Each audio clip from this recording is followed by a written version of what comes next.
సమూయేలు రాసిన మొదటి గ్రంథం 3వ అధ్యాయం 20వ వచనం సహాయకరంగా మనం చదువుకుందాం.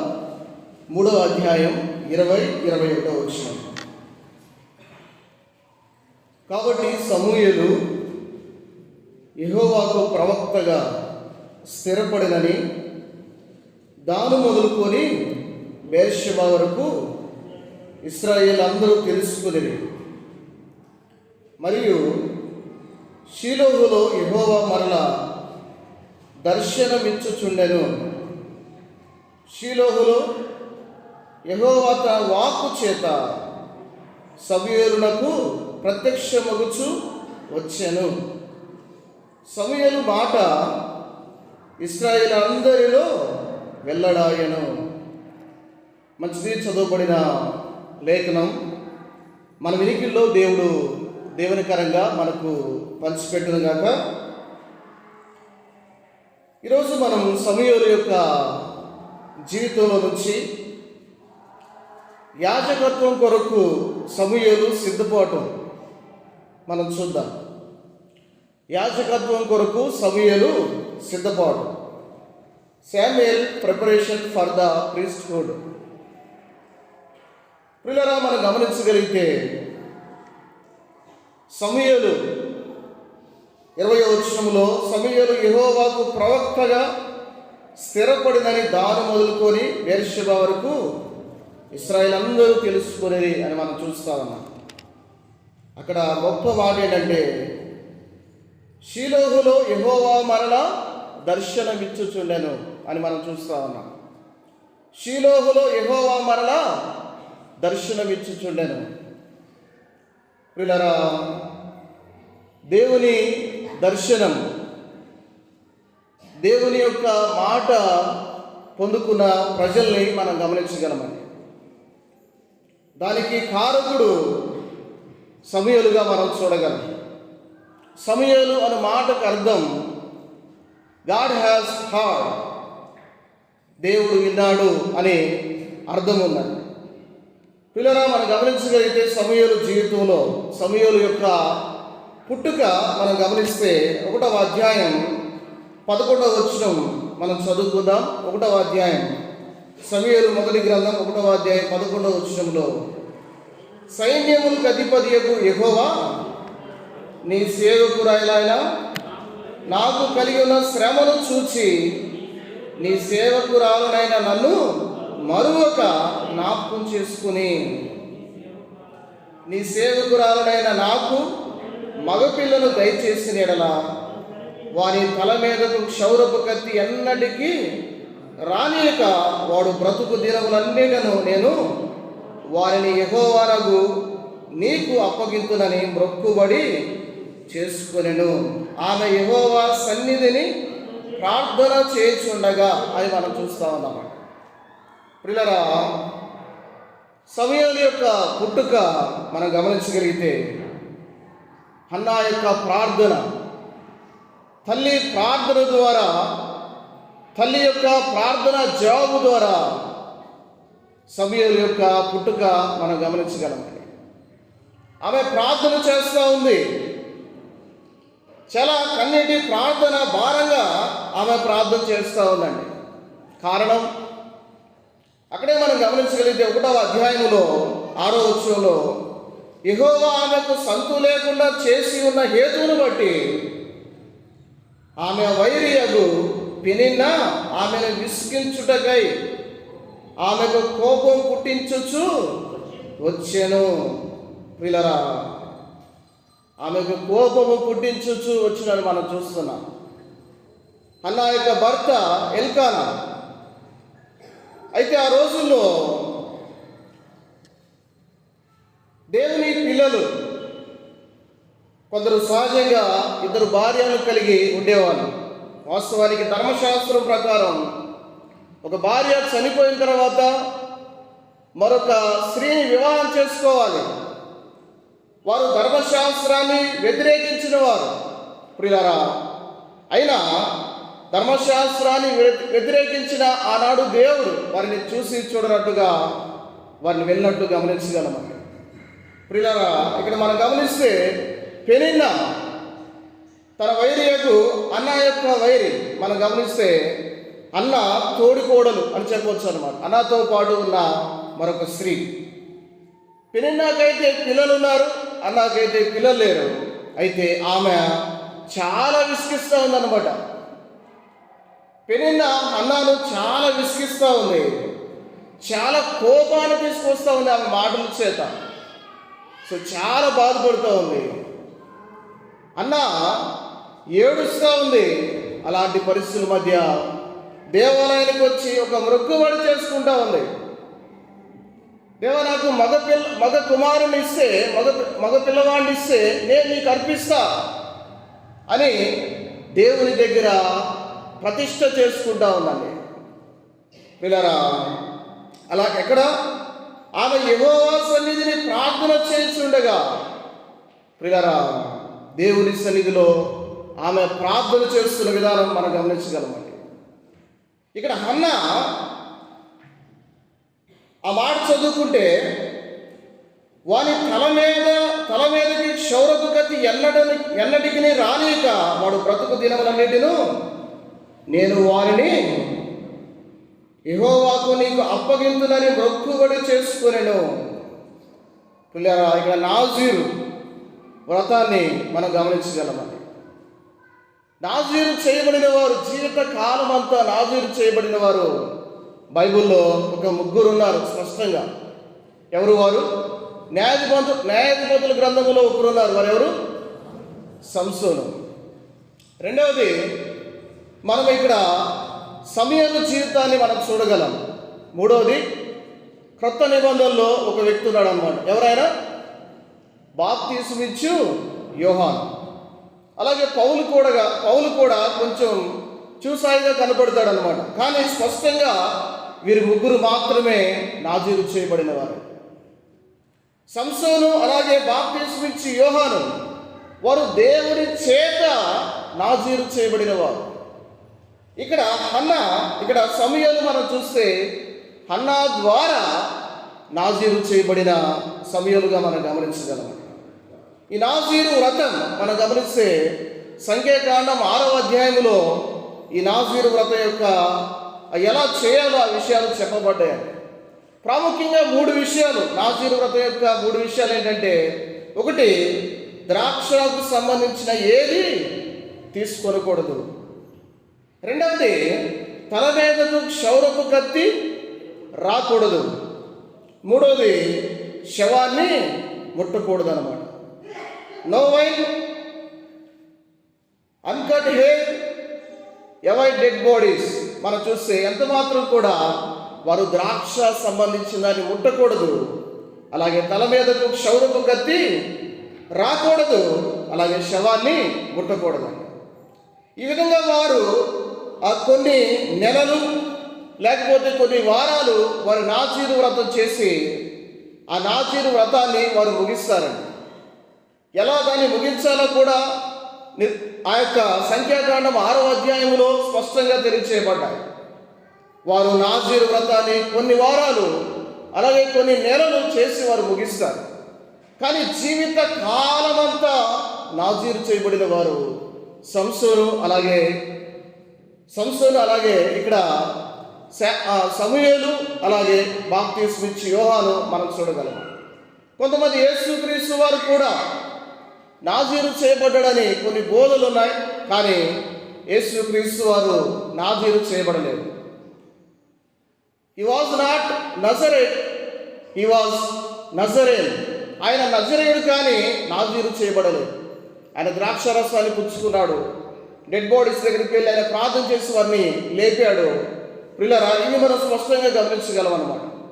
సో ఇక్కడ నాజీరు చేయబడిన వారు మనం చూస్తా ఉన్నాం. సమూయేలు కూడా నాజీరు చేయబడిన వాడు తల్లి చేత.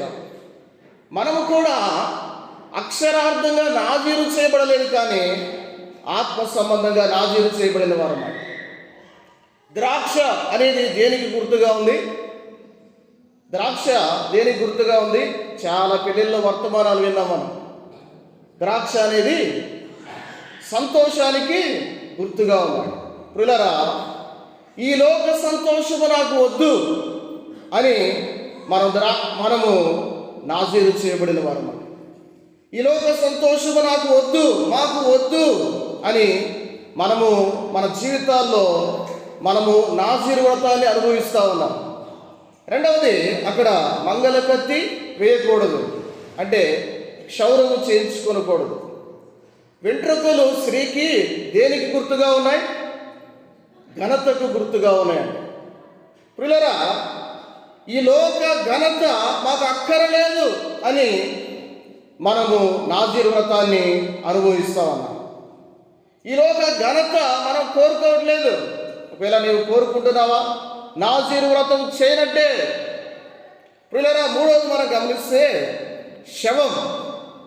శవాన్ని ముట్టకూడదు, డెడ్ బాడీని ముట్టకూడదు. అంటే శవం దేనికి గుర్తుగా ఉందంటే మరణానికి గుర్తుగా ఉంది.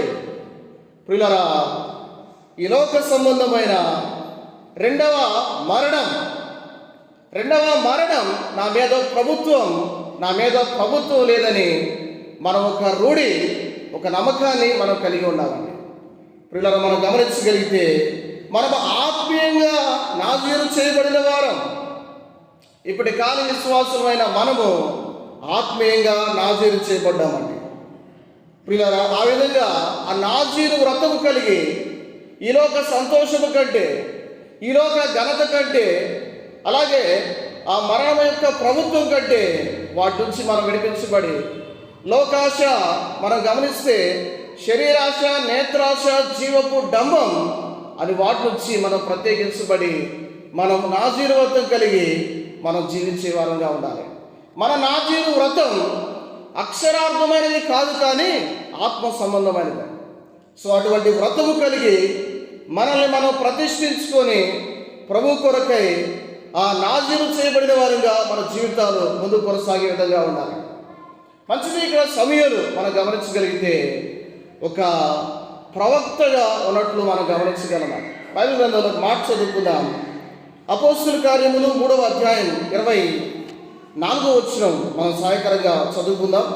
అపోస్తుల కార్యములు 3వ అధ్యాయం 24వ వచనంలో, మరియు సమూయేలు మొదలుకొని ఎందరూ ప్రవక్తలు ప్రవచించిరో వారందరూ ఈ దినమును గూర్చి ప్రకటించిరి అని మనం చూస్తా ఉన్నాం. బైబిల్లో కొంతమంది నమ్మేది సమూయేలు మొదటి ప్రవక్తగా నమ్ముతారు, అలాగే ఆఖరి ప్రవక్త బాప్తిస్మిచ్చి యోహానుగా కొందరు విశ్వాసం ఉంచుతారండి. కానీ బైబిల్ గ్రంథములో ఆ హానోకు మొదలుకొని మనం గమనించగలం ప్రవక్తలుగా. హానోకు ఎక్కడ ప్రవచించాడంటే యోధా పత్రికలో 14-15 వచనాల్లో మనం చదివితే హానోకు ప్రవచించినట్లు మనం చూడగా, బైబిల్ గ్రంథంలో మొట్టమొదటి ప్రవక్త హానోకు. చివరి ప్రవక్త మనం ఆలోచన చేస్తే అపోస్తులైన యోహాను ఆ జరగబోయే సంభవాలను గురించి అపోస్తులైన యోహాను ప్రవచించినట్లు మనం చూడగలం. ప్రియులారా, కొంతమంది బిలీవ్ చేసేది ఇక్కడ సమూయేలుని తెలియచేస్తారు. కానీ చాలామంది నమ్మేది ఏంటంటే ఆ మొట్టమొదటి ప్రవక్త హానోకు, ఆ చివరి ప్రవక్త ఎవరంటే అపోస్తులైన యోహాను అని నమ్ముతారు. సో మంచిది. ఇక్కడ సమూయేలు, అలాగే సమూయేలు జీవితంలో నుంచి బాప్తిస్మిచ్చి యోహాను జీవితంలో నుంచి కొన్ని పోలికలు, కొన్ని వ్యత్యాసాలు ఉన్నాయి. సమూయేలు యొక్క పుట్టుక మనం గమనించాం, ఎలాంటి పరిస్థితుల మధ్య ఎలా పుట్టాడో మనం గమనించాం. రెండవది సమూయేలు అలాగే బాప్తిస్మిచ్చి యొక్క యోహాను యొక్క పోలికలు. ఒకటి, సమూయేలు నాజీరు చేయబడినవాడు, బాప్తిస్మిచ్చి యోహాను కూడా నాజీరు చేయబడినవాడు. రెండవది, ఆ సమూయేలు తల్లి అన్న ఎల్కానాకి ఆ కొంతకాలము తర్వాత పిల్లలు పుట్టినట్లు మనం చూడగలం, కుమారుడు పుట్టినట్లు మనం చూడగలం, సమూయేలు పుట్టినట్టు మనం చూడగలం. అలాగే బాప్తిస్మిచ్చి యోహాను యొక్క జననం కూడా ఎలాగుంది? వారు బహుకాలము గడిచిన వృద్ధులు అని మనం గమనించగలం. లోకాసు వార్త 1వ అధ్యాయంలో వారి యొక్క పుట్టుకలో కూడా ఆ పోలికలు మనం చూస్తూ ఉన్నాం. మూడవది, హన్నా ప్రార్థన ద్వారా సమూయేలుని పొందినట్లు మనం గమనించగలం. అలాగే బాప్తిస్మం ఇచ్చి యోహాను యొక్క తండ్రి జకర్యా నీ ప్రార్థన వినబడిన మనం చూస్తున్నాం. జకర్యా ప్రార్థన చేసినట్టు కనపడదు, కానీ జకర్యా నీ ప్రార్థన వినబడిను అని దేవదూత చెప్పినట్లు మనం గమనిస్తాం. అన్న ప్రార్థన ద్వారా సమూయేలు జన్మించాడు. అలాగే జకర్యా ప్రార్థన ద్వారా బాప్తిస్మం ఇచ్చి యోహాను పుట్టినట్లు మనం గమనించగలం. ఇంతకీ వారు ఎక్కడ ప్రార్థన చేశారు? హన్నా ఎక్కడ ప్రార్థన చేసింది? దేవుని మందిరములో షీలోహులో ప్రార్థన చేసినట్లు మనం చూడగలమండి. అలాగే జకర్యా ప్రార్థన కూడా ఎక్కడ జకర్యా జవాబు వచ్చిందంటే దేవాలయములో అక్కడ దేవాలయములో ఉండగా ధూపం వేస్తూ ఉండగా జకర్యాకి జవాబు వచ్చినట్లు మనం గమనించగలమండి. వారిద్దరి మధ్య పోలికలు వ్యత్యాసాలు మనం చూస్తూ ఉన్నాం. అయితే ఎవరి ద్వారా ఇక్కడ హన్నా ఆ జవాబు పొందుకుందంటే ఎవరి ద్వారా జవాబు పొందుకుంది? ఏలీ ద్వారా జవాబు పొందుకున్నట్లు మనం గమనించగలమండి. అక్కడ కూడా బాప్తిస్మం ఇచ్చి యోహాను యొక్క ఎవరి ద్వారా జవాబు పొందుకున్నాడు? దూత ద్వారా జవాబు పొందుకున్నట్లు మనం గమనించగలం. అలాగే ఇక్కడ హన్నా తన కుమారునికి పేరు పెట్టింది. ఏమని? సమూయేలు అని పేరు పెట్టింది. అంటే దేవుడు విన్నాడు అని అర్థం కలిగిన పేరు పెట్టినట్లు మనం గమనించగలం. అలాగే బాప్తిస్మం ఇచ్చి యోహాను కూడా అక్కడ తల్లి పేరు పెట్టినట్టు, వాస్తవానికి జకర్యా తరపున జకర్యా తరపున పేరు పెట్టాలి, కానీ తల్లి ఏమని పేరు పెట్టింది? యోహాను అని పేరు పెట్టినట్లు మనం గమనించగలమాట. యోహాను అనే పేరుకి అర్థం ఏంటంటే దేవుని వరం. వారిద్దరిలో కొన్ని పోలికలు వ్యత్యాసాలు మనకు కనబడుతూ ఉన్నాయి. అలాగే బాప్తిస్మం ఇచ్చి యోహాను ఏం చేసేవాడు? తన పని ఏంటి? ఏం చేస్తూ ఉన్నాడు? నీళ్ళల్లో బాప్తిస్మం ఇస్తూ ఉన్నాడు. పిల్లలు గమనించగలిగితే బాప్తిస్మం ఇచ్చి యోహాను నీళ్ళల్లో బాప్తిస్మం ఇస్తూ ఉన్నాడు. కొన్ని ప్రతుల్లో, బైబిల్ ప్రతుల్లో ముంచే యోహాను అని రాయబడింది అనమాట. ఏం పేరు? ముంచే యోహాను. అంటే జీవితాలు ముంచే యోహాను అని కాదు ప్రియులారా, నీళ్ళల్లో ముంచే యోహాను అనమాట. ఇక్కడ బాప్తిస్మం ఇచ్చి యోహాను ముంచే యోహానుగా, అంటే నీళ్ళల్లో బాప్తిస్మం ఇచ్చేవాడుగా కనబడతా ఉన్నాడు. అలాగే సమూయేలు కూడా మనం చూస్తే 7వ అధ్యాయము 6వ వచనములో ఆ మాట మనం చదువుకుందాం. 7వ అధ్యాయం 6వ వచనములో వారు మిస్పాలో కూడుకొని నీళ్లు చేరి యెహోవా సన్నిధిని కుమ్మరించి ఆ దినము ఉపవాసం ఉండి యెహోవా దృష్టికి మేము పాపాత్ములమని ఒప్పుకొనరి. మిస్పాలో సమూయేలు ఇశ్రాయేలునకు న్యాయము తీర్చుచూ వచ్చాను. ఇక్కడ కూడా సమూయేలు నీళ్లు చేరి యెహోవా సన్నిధిలో కుమ్మరించిన వాడుగా మనం చూస్తూ ఉన్నామండి. ప్రజల పాపాల నిమిత్తం అక్కడ కుమ్మరించినట్లు మనం చూస్తూ ఉన్నాం. ఇంకా ఇంకొక పాయింట్ సమూయేలు జీవితంలో మనం గమనించగలిగితే ఒక రాజుకి మార్గాన్ని సిద్ధపాటు చేసిన వాడుగా ఉన్నాడు. ఎవరు ఆ రాజు? సౌలు. ఆ తర్వాత సౌలు తన డైనాసిటీ, దేవుడు వాస్తవానికి సౌలు యొక్క కుటుంబాన్ని స్థిరపరచాలనుకున్నాడు, కానీ అవిధేయుడై సమూయేలు అర్పించవలసిన బలి సమూయేలు అర్పించాలైతే సౌలు అర్పించి అవిధేయుడై తన యొక్క రాజ్యాన్ని పోగొట్టుకున్నాడు. ఆ తర్వాత మరొక రాజుని సిద్ధపాటు చేసినట్లు సమూయేలు మనం గమనించగలం. ఎవరు ఆ రాజు? దావీదు. అలాగే బాప్తిస్మం ఇచ్చి యోహాను కూడా ఆ రాజుకి మార్గాన్ని సిద్ధపాటు చేసిన వాడుగా ఉన్నాడు. ఎవరు ఆ రాజులకు రాజు మన ప్రభు అయిన యేసుక్రీస్తు వారికి మార్గాన్ని సిద్ధపాటు చేసినట్లు మనం గమనించగలం. సో సమూయేలు పుట్టుక మనం చూస్తూ ఉన్నాం.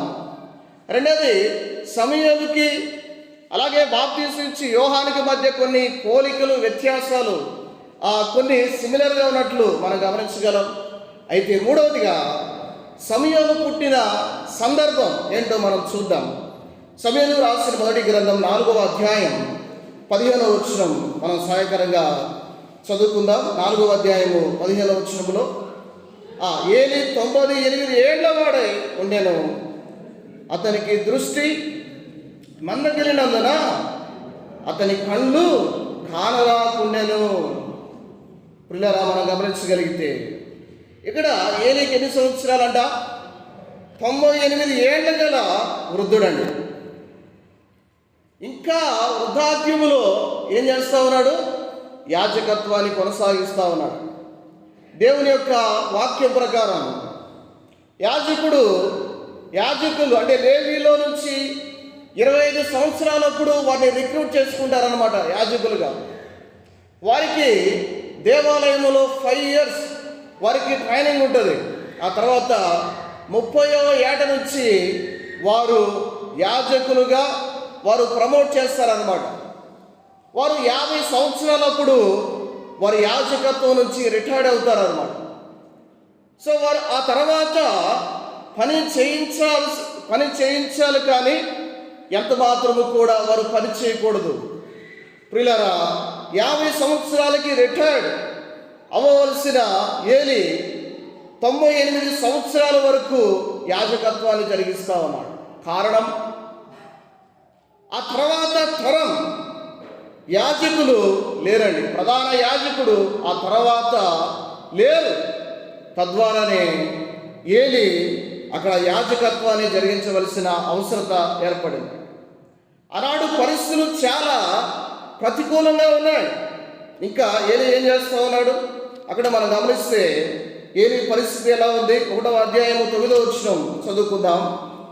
వారు షీలోహులో అన్నపానములు పుచ్చుకొనిన తర్వాత అన్నా లేచి యాజకుడైన ఏలి మందిర స్తంభము దగ్గర ఉన్న ఆసనం మీద కూర్చుని ఉండగా, మందిర స్తంభం మీద ఉన్న ఆసనము మీద కూర్చుని ఉండగా, దేవాలయములో ఎంత మాత్రము కూడా వారు కూర్చోకూడదు, వారు నిలబడి పని చేయాలి. కానీ ఇక్కడ యాజకుడు ఏలి ఆసనం వేసుకొని కూర్చొని ఉన్నట్లు మనం చూస్తూ ఉన్నామండి. యాజకులు వారు నిత్యము బలులు అర్పించాలి. ప్రియులారా, మనం గమనిస్తే వారి పని ముగించబడలేదు. పాత నిబంధన యాజకుల యొక్క పని ముగించబడలేదు. వారు నిత్యము పని చేస్తూ ఉండాలి. వారి పాపాల నిమిత్తమై బలి అర్పిస్తారు, మరలా పాపాలు చేస్తారు, బలి అర్పిస్తారు, పాపాలు చేస్తారు, బలి అర్పిస్తారు. వారు కూర్చుంటానికి అవకాశం లేదు. ఎవరు రిలాక్స్ అవుతారు? పిల్లల పని అంతా ముగించబడిన తర్వాత వారు రిలాక్స్ అవుతారు. కానీ ఇక్కడ వారి పని ముగించబడలేదు. కానీ మన ప్రభువైన యేసుక్రీస్తు వారు ఆయన చిందించిన రక్తం, ఆయన అర్పించిన బలి ద్వారా ఆయన తండ్రి కుడిపార్శ్వమున ఆయన కూర్చున్నాడు. ఎందుకంటే ఆయన పనిని ముగించాడు, ఆయన కూర్చున్నాడు. ప్రియులారా, ఇక్కడ ఏలి నిలబడి పని చేయవలసిన వ్యక్తి కూర్చున్నట్లు మనం చూస్తూ ఉన్నాం. దృష్టి కోల్పోయిన వ్యక్తిగా మనం చూస్తూ ఉన్నాం. ఆ తర్వాత ఏలి యొక్క మరణం కూడా అక్కడే మనం గమనించగలిగితే 4వ అధ్యాయము 18వ వచనం చదువుకుందామా? 4వ అధ్యాయము 18వ వచనంలో, దేవుని మందసమును మాట అతడు పలకగానే ఏలి ద్వారము దగ్గర ఉన్న పీఠము మీద నుండి వెనుకకు పడి మెడ విరిగి చనిపోయిను. ఏలయనగా అతడు వృద్ధుడై బహుస్థూలదేహి అయి ఉండెను అని మనం చూస్తూ ఉన్నామండి. అతడు 40 సంవత్సరములు ఇశ్రాయేలుకు న్యాయము తీర్చినని మనం చూస్తూ ఉన్నాం. ప్రియులారా, స్థూలదేహి ఏలి మరణించిన మరణాన్ని కూడా అక్కడ మనం గమనించగలం. ఎలా మరణించాడు? వెనుకకు పడి మెడ విరిగినట్లు మనం చూస్తూ ఉన్నామండి. ప్రియులారా, ఒక వాక్యం మనం చదువుకుంటే ఏలి యొక్క మరణం ఎలా ఉందో, ఆ దేనికి పోలికగా ఉందో మనం గమనించగలం. ఆ మాట చదువుకుందాం. నిర్గమకాండం 13వ అధ్యాయం 13వ వచనం మనం సహాయకరంగా చదువుకుందాం. దయచేసి నిర్గమకాండం 13వ అధ్యాయం 13వ వచనంలో, ప్రతి గాడిద తొలి పిల్లను వెల ఇచ్చి విడిపించి దానికి మారుగా గొర్రె పిల్లను ప్రతిష్ఠింపవలెను, అట్లు దానిని విడిపించని ఎడల దాని మెడను విరగదీయవలెను. నీ కుమారులు తొలిచూలి అయిన ప్రతి మగవారిని వెల ఇచ్చి విడిపింపవలెను అని మనం చూస్తా ఉన్నాం. ప్రియులారా, ఆ పుట్టిన ప్రతి తొలిచూలు దేవునికి అర్పించాలి. గొర్రె పుట్టిందనుకో, దాని యొక్క తొలిచూల్ని, గొర్రెకు పుట్టిన తొలిచూల్ని దేవునికి అర్పించాలి. కానీ గాడిద దేవునికి అపవిత్రమైనది. దానికి బదులుగా గాడిద పిల్లకు బదులుగా మరొక గొర్రె పిల్లను బలించాలి. లేకపోతే దాని మెడ విరగదీయాలి. ప్రియులారా, ఇక్కడ మెడ విరిగి చనిపోయిన ఏలీగా మనం గమనిస్తూ ఉన్నామండి. తన తరాన్ని ప్రధాన యాజకుల్ని ఏర్పాటు చేయాలి, కానీ ప్రధాన యాజకుడిని ఏర్పాటు చేయలేకపోయాడు. అలాంటి మరణముగా ఇక్కడ ఏలీ మరణం పొందినట్లు మనం చూస్తూ ఉన్నామండి. ప్రియులారా, ఏలీ యొక్క మరణం చాలా భయంకరంగా ఉన్నట్లు మనం గమనిస్తూ ఉన్నాం. అయితే అలాంటి పరిస్థితుల మధ్య ఇశ్రాయేలు ప్రజలకు యాజకుడు లేడు. ఇశ్రాయేలు ప్రజల తరపున ఆరాధించేవాడు లేడు. దేవుని తరపున మాట్లాడేవాడు లేడు. అలాంటి పరిస్థితుల మధ్య, ప్రధాన యాజకుడు లేని పరిస్థితుల మధ్య సమూయేలు జననం పొందినట్లు మనం 1వ అధ్యాయంలో గమనించగలమండి. సమూయేలు యొక్క ఎదుగుదల మనం గమనిస్తే ఎటువంటి సందర్భంలో సమూయేలు పుట్టాడో మనం చూసాం.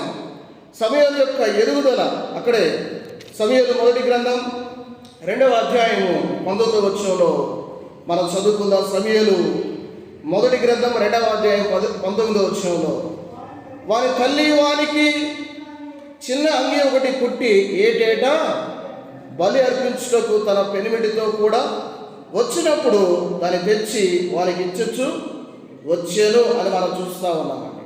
ఇక్కడ సమూయేలుకి వానికి చిన్న అంగి ఒకటి కుట్టి ఏటేటా బలి అర్పించుటకు తన పెనిమిటితో కూడా వచ్చినప్పుడు దాన్ని తెచ్చి వారికి ఇచ్చొచ్చు వచ్చాను అని మనం చూస్తూ ఉన్నాం. ఏటేటా అంగి ఇస్తూ ఉందండి. ఎవరికి? సమూయేలుకి. ఒక కోట్ ఆ తల్లి కుట్టించి తీసుకొని వచ్చినట్లు మనం చూస్తూ ఉన్నాం. ఆ రోజుల్లో వస్త్రాలంటే చాలా కరువండి. ఈ రోజుల్లో మనకి చాలా వస్త్రాలు ఉన్నాయి. కానీ ఆ రోజుల్లో ఒక వస్త్రం ఒంటి మీద ఉండేది, ఒక వస్త్రం బండ మీద ఉండేది అనమాట. అంటే దండి మీద ఉండేది అనుకుందాం. ఆ రోజుల్లో వస్త్రాలు చాలా కరువు. ప్రియులారా, అక్కడ ఆ తల్లి ఏటేటా వస్త్రం ఇస్తున్నదండి. అంటే సమూయేలు యొక్క భౌతిక సంబంధమైన ఆ ఆకృతి అనేది పెరుగుతూ ఉంది. అంత మాత్రమే కాదు, కానీ ఆత్మీయ జీవితంలో కూడా సమూయేలు పెరుగుతూ ఉన్నాడు. He was growing. తన ఆధ్యాత్మిక జీవితంలో పెరుగుతూ ఉన్నాడు. అంత మాత్రమే కాదు, కానీ భౌతికంగా కూడా పెరుగుతూ ఉన్నాడు. కోటు ఇస్తూ ఉంది, ఆ కోటు తీసుకొని వెళ్తూ ఉంది. మిగిలిన కోటు వేసుకునే వాడికి కూడా దేవుడు మిగిలిన దాన్ని వేసుకుంటానికి కూడా సమూయేలు తల్లి అన్నాని దేవుడు దీవించినట్లు మనం చూడగలమండి. ఆ మాట చదువుకుందాం. 2వ అధ్యాయము 21వ వచనం చదువుతారా? యెహోవా అన్నాను దర్శింపగా ఆమె గర్భవతి అయి 3 కుమారులను 2 కుమార్తెలను కనెను. ప్రియులారా, గమనించండి. దేవుని దగ్గర ప్రార్థన చేస్తే ఆయన పిల్లల్ని ఇస్తాడండి. పిల్లలు లేరా? ఆయన దగ్గర మోకరించి మనం ప్రార్థన చేస్తే ఆయన ఖచ్చితంగా ఆయన దేవుడు అనుగ్రహించేవాడండి. గర్భఫలం యెహోవా ఇచ్చు బహుమానం అని దేవుని వాక్యం సెలవిస్తూ ఉంది. ఇచ్చిన కుమారుణ్ణి దేవునికి ఇచ్చింది. దేవుడు ఆయన ఒక్కటిస్తే ఎన్ని ఇచ్చాడు? ఇక్కడ 3 కుమారులను 2 కుమార్తెలను ఇచ్చినట్లు మనం చూస్తూ ఉన్నాం. ప్రియులారా, దేవుని యొక్క కార్యాలు మనం చూస్తూ ఉన్నాం. సమూయేలు విడిచిపెట్టిన కోటు వేసుకునేవాడిని దేవుడు మరొక వ్యక్తిని ఇచ్చినట్లు మనం చూడగలం. 3 కుమారులను అన్నాకి ఇచ్చాడు. ఒక్కరిని ఇస్తే ఎంతమందిని పొందుకుంది? 5గురిని పొందుకున్నట్లు మనం చూస్తా ఉన్నాం. దేవునికి ఇచ్చి నష్టపోయేవారు ఎవరు లేరండి. ప్రియులారా, మన జీవితంలో దేవునికి ఇచ్చి ఎంత మాత్రం కూడా నష్టపోవండి. దేవుని వాక్యం సెలవిస్తూ ఉంది, వారు వెదజల్లి అభివృద్ధి పొందిరి అని మనం చూస్తున్నాం. తగిన దానికంటే తక్కువ ఇచ్చి లేమికి వచ్చారని మనం చూస్తూ ఉన్నాం. కనుక దేవునికి ఇచ్చి ఎంత మాత్రం కూడా నష్టపోం. ఏ విధంగానైనా మన జీవితాల్లో ప్రభు కొరకై సమర్పణ కలిగి జీవిస్తే ఆయన ఖచ్చితంగా మనం హెచ్చించేవాడు. ఇక్కడ మనం ఎదగాలి. సమూయేలు జీవితంలో మనం చూస్తూ ఉన్నాం, ఎదుగుతూ ఉన్నాడు. అలాగే ఆ తర్వాత మరొక తరాన్ని మనం తయారు చేసే వారంగా ఉండాలండి. దేవుడు సమూయేలుతో మాత్రమే కాదు, కానీ తర్వాత ఆ తరాన్ని సిద్ధపాటు చేసినట్లు అక్కడ మనం గమనించగలం. ప్రియులారా, మన జీవితాల్లో కూడా మనం ఎదుగుతూ మనం మాత్రమే ఎదగాలని కోరుకోకూడదు. మన తర్వాత తరం మనం సిద్ధపాటు చేసే వారంగా వెళ్ళాలండి. నాయకుడు మరొక నాయకుడిని సిద్ధపాటు చేయాలి. పరిచారకుడు మరొక పరిచారకుడిని సిద్ధపాటు చేయాలి. సేవకుడు మరొక సేవకుడిని సిద్ధపాటు చేయాలి. సువార్థికుడు మరొక సువార్థికుడిని సిద్ధపాటు చేయాలి. మన జీవితాల్లో మనతో ఆగిపోకూడదు పని. ప్రియులారా, ఇది జీవము కలిగిన దేవుని సంఘం. కొనసాగించేవాడు ఆయన. దాని కొరకై పనిని చేయవలసిన బాధ్యత మనపై ఉందండి. దేవుడు మనకు బాధ్యతను గురించాడు. ఆ బాధ్యత ప్రకారం మనం కొనసాగేవారుగా ఉండాలి. 5వ విషయాన్ని మనం చూద్దాం. లాస్ట్గా సమూయేలు యొక్క పరిచర్య. సమూయేలు పరిచర్య కొరకై సిద్ధపాటు మనం చూద్దాం. మొట్టమొదటిగా సమూయేలు యొక్క పుట్టుక మనం చూసాం. రెండవదిగా సమూయేలు అలాగే బాప్తిస్మిచ్చి యోహాను యొక్క మధ్య పోలికలు, వ్యత్యాసాలు మనం గమనించాం. మూడవదిగా సమూయేలు ఎలాంటి సందర్భంలో పుట్టాడో దాన్ని కూడా మనం చూసాం.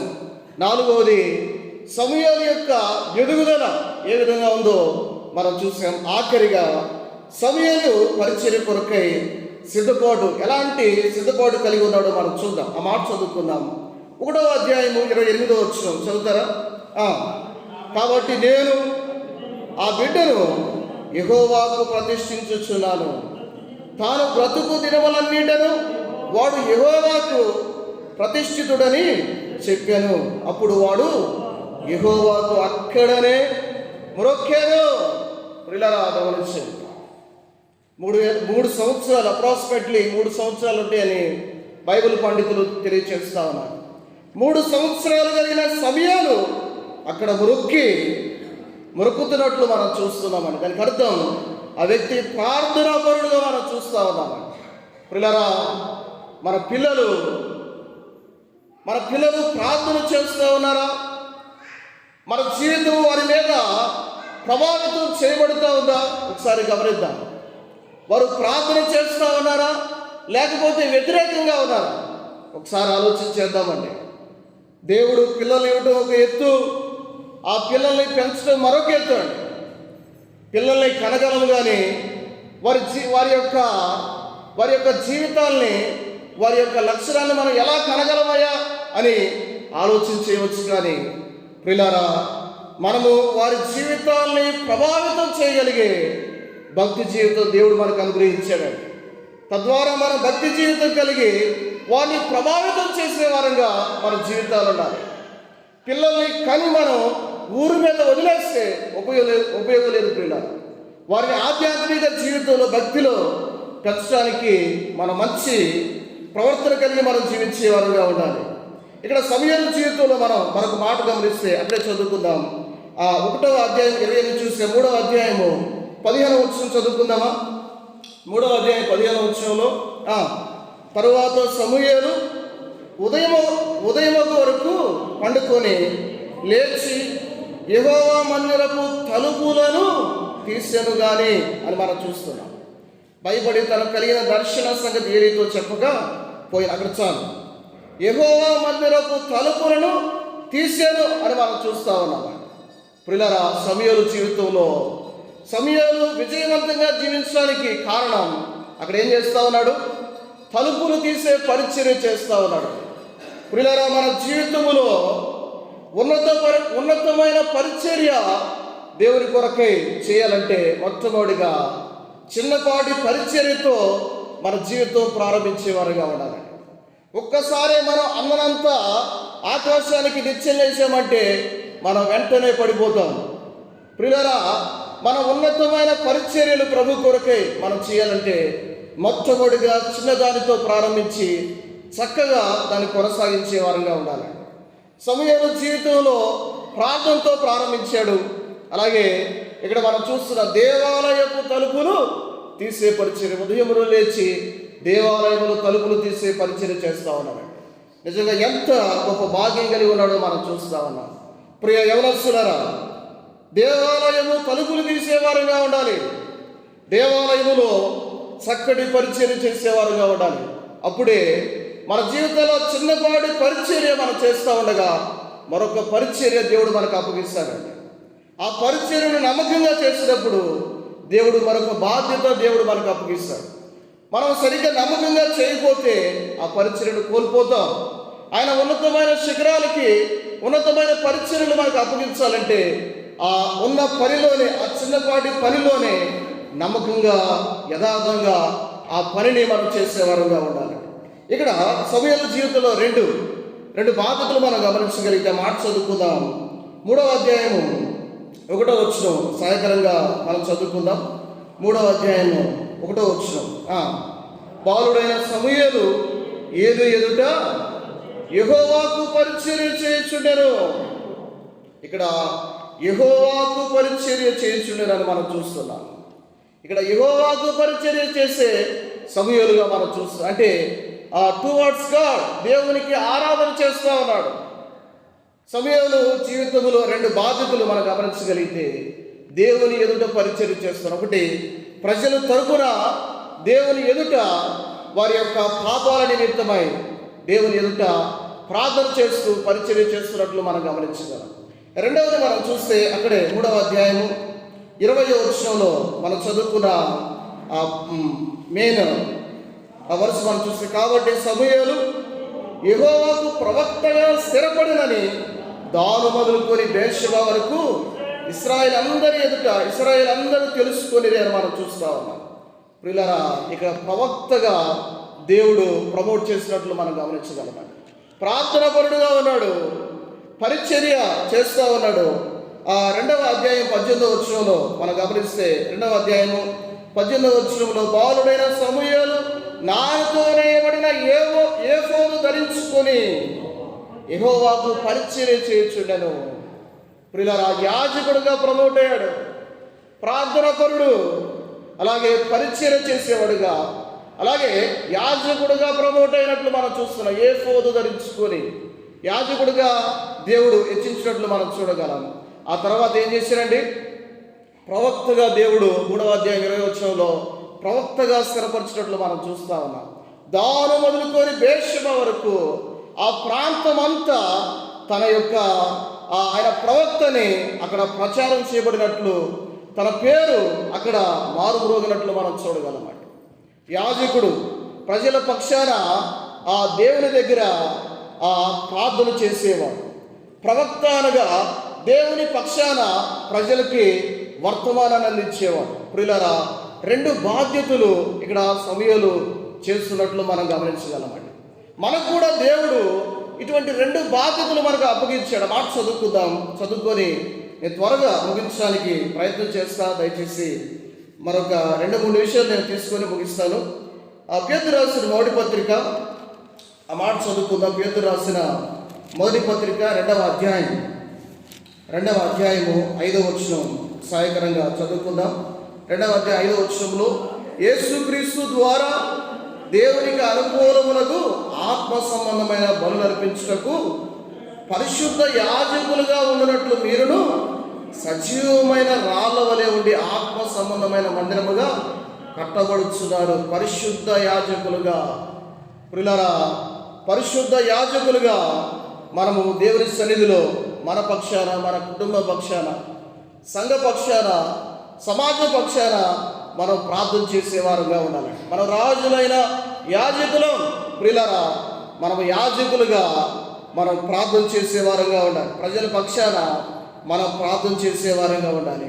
ప్రజల రక్షణ కొరకై నశించిపోతున్న ఆత్మల పట్ల భారం కలిగి మనం ప్రార్థన చేయాలి. రెండవదిగా మనం చూస్తే రెండవ బాధ్యత అక్కడే 2వ అధ్యాయము పేతురు రాసిన మొదటి పత్రిక 2వ అధ్యాయం 9వ వచనంలో చదువుకుందాం. అయితే మీరు చీకటిలో నుండి ఆశ్చర్యకరమైన తన వెలుగులోనికి మిమ్మల్ని పిలిచిన వారి గుణాతిశయములను ప్రచురం చేయ నిమిత్తము ఏర్పరచబడిన వంశములు, రాజులైన యాజక సమూహమును, పరిశుద్ధ జనములు, దేవుని సొత్తైన ప్రజలనై ఉన్నారు. ఆయన గుణాతిశయములను ప్రచురం చేయాలి. ప్రియులారా, దేవుని పక్షాన మనము ఆయన యొక్క ప్రేమను, ఆయన సువార్తను, యేసుక్రీస్తు యొక్క జనన మరణాన్ని మనం ప్రకటించే వారంగా ఉండాలి. నెంబర్ 1 ప్రార్థన చేయాలి. నెంబర్ 2 మనము సువార్తను ప్రకటించే వారంగా ఉండాలి. ప్రియులారా, ఏలే జీవితంలో, సమూయేలు జీవితంలో మనం గమనించగలిగి 2 బాధ్యతలు కలిగిన వ్యక్తిగా మనం చూస్తూ ఉన్నాం. చివరిగా ఆ మాట చదువుకొని మనం చదువుకుందాం. ఆ మాట సమూయేలు రాసిన మొదటి గ్రంథం 3వ అధ్యాయం 11వ వచనంలో, సమూయేలు రాసిన మొదటి గ్రంథం 3వ అధ్యాయం 11వ వచనంలో, అంతటా యెహోవా సమూయేలుతో ఇలా సెలవిచ్చెను, ఇశ్రాయేలులో నేను ఒక కార్యము చేయబోతున్నాను, దానిని వినువారందరి చెవులు గింగురుమనును అని మనం చూస్తున్నాం. ఏంటంట? వినువారందరి చెవులు గింగురుమనును, ఇశ్రాయేలులో నేను ఒక కార్యము చేయబోతున్నాను అని తెలియచేస్తా ఉన్నాడు. ప్రియులారా, ఏలి కుటుంబానికి జరగబోయే ఏలి కుమారులు ఆ యుద్ధములో ఫినెహాసు వారు చనిపోవడం, ఆ వార్త విని ఏలి ఆ పీట మీద నుంచి కింద పడి మెడకు విరిగిపోవడం, ఆ తర్వాత ఏలి యొక్క కోడలు ఆ కుమారుణ్ణి ఈకాబోదును కుమారుని జన్మనిచ్చేటప్పుడు ఆమె మరణించడం, ఆ తర్వాత ఏలి యొక్క యాజకత్వం ఆపివేయబడుతుందని అక్కడ సమూయేలుకు దేవుడు తెలియచేసినట్లు మనం చూస్తా ఉన్నాం. సమూయేలుకు తెలియచేశాడు, కానీ ఎంత మాత్రం కూడా సమూయేలు నీ వెళ్ళి ఏలిని హెచ్చరించు, గద్దించు అని ఎంత మాత్రం కూడా చెప్పలేదు. దేవుడు ఏలి యొక్క వయసుని బట్టి దేవుడు గౌరవించేవాడు. దేవుడు పెద్దరికాన్ని గౌరవించేవాడు. ప్రియులారా, ఏలి వాస్తవానికి ఏలి చాలా పెద్దవాడు, వయసులో పెద్దవాడు, కానీ దేవుడు పెద్దరికాన్ని గౌరవిస్తూ ఉన్నాడు. బాలుడు చేత పెద్దవానికి తెలియచేయట్లేదు కానీ గద్దించట్లేదు. కానీ 2వ అధ్యాయంలో 27వ వచనంలో దైవజనుని పంపించి ఏలిని హెచ్చరించినట్లు మనం చూస్తూ ఉన్నాం. ఎంత మాత్రం కూడా ఆ జరగబోయే సన్నివేశాన్ని చూసి అక్కడున్న సమూయేలు ఆ ఏలికి జరగబోయే సన్నివేశాన్ని చూసి సమూయేలు ఎంత మాత్రం కూడా గర్వించిన వాడు కాదు, ఎంత మాత్రం కూడా హెచ్చించినవాడు, ఎంత మాత్రం కూడా ఏలిని హెచ్చరించిన వాడు, గద్దించిన వాడు కాదు. అయితే ఏలి బలవంతంగా అతన్ని అడుగుడు చేత ఆ సమూయేలు దేవుడు మాట్లాడిన విషయం అంతటిని తెలియచేసినట్లు మనం చూస్తున్నాం. ముందుగానే అక్కడ దైవజనుడు వచ్చి ఏలితో మాట్లాడినట్టు మనం చూస్తాం. ఆ తర్వాత ఏలి బలవంతం చేత అడుగుతుంటే ఆ విషయాన్ని తెలియచేశాడు. కానీ ఎంత మాత్రం కూడా ఆ చిన్నవాడైన సమూయేలు ఏలిని గద్దించలేదు. ప్రియుల, అక్కడ మనం చివరి మాట చదువుకొని మనం ముగించుకున్న తిమోతికి రాసిన మొదటి పత్రిక, దయచేసి అపోస్తులైన పౌలు తిమోతికి రాసిన మొదటి పత్రిక 5వ అధ్యాయము 1వ వచనం చదువుతారా తీసిన వారు? 5వ అధ్యాయం 1వ వచనం పెద్దగా చదవండి. ఆ వృద్ధుని గద్దెంపగా తండ్రిగా భావించి అతను హెచ్చరించుము. ప్రియులారా, దేవుని వాక్యము వృద్ధుని గద్దెంపగా అతని తండ్రిగా భావించి హెచ్చరించే వారంగా ఉండాలి. అంతేకాని ఎంత మాత్రం కూడా నేను యవనస్తులు మాకు అన్నీ తెలుసని ఎంత మాత్రం కూడా గర్రవేక్క గద్దెంపుగా వృద్ధుల పట్ల గౌరవం కలిగి చక్కగా హెచ్చరించే వారంగా, అలాగే వారి సరైన మార్గంలో పెడతానికి మన జీవితంలో ముందు కొనసాగుతాం. ఏలి జీవితంలో నుంచి ఒక 5 పాఠాలు మనం గమనించగలిగే 5 విషయాలు. నెంబర్ 1, సమూయేలు జీవితంలో నుంచి 5 విషయాలు గమనించాం. 1 ఆయన యొక్క పుట్టుక, 2వది మనం చూసాం సమూయేలు అలాగే బాప్తీసునిచ్చి యోహాను యొక్క పోలికలు, వ్యత్యాసాలు మనం చూసాం. అలాగే ఎటువంటి సందర్భంలో 3వదిగా పుట్టాడో మనం గమనించాం. అలాగే సమూయేలు యొక్క ఎదుగుదల మనం చూసాం. అలాగే సమూయేలు పరిచర్యకై సిద్ధపాటు అంచెలంచెలుగా సమూయేలు ఎదిగాడు. తద్వారా దాను మొదలుకొని బేర్షెబా వరకు ప్రకటించబడినట్లు మనం చూస్తున్నాం. ఆ సమూయేలు ద్వారా ఆనాడు షీలోహులో దేవుని యొక్క ప్రత్యక్షత, దేవుని యొక్క స్వరం సమూయేలు ద్వారా పొందుకునే విధంగా జీవితం ఉన్నట్లు మనం చూస్తున్నాం. ఆ విధంగా మనము సమూయేలు అనే జీవితం కలిగి ప్రభు కొరకై శేష జీవితంలో మరింత ప్రయాసపడటానికి పరిశుద్ధాత్మ దేవుడు సహాయం చేయాలి.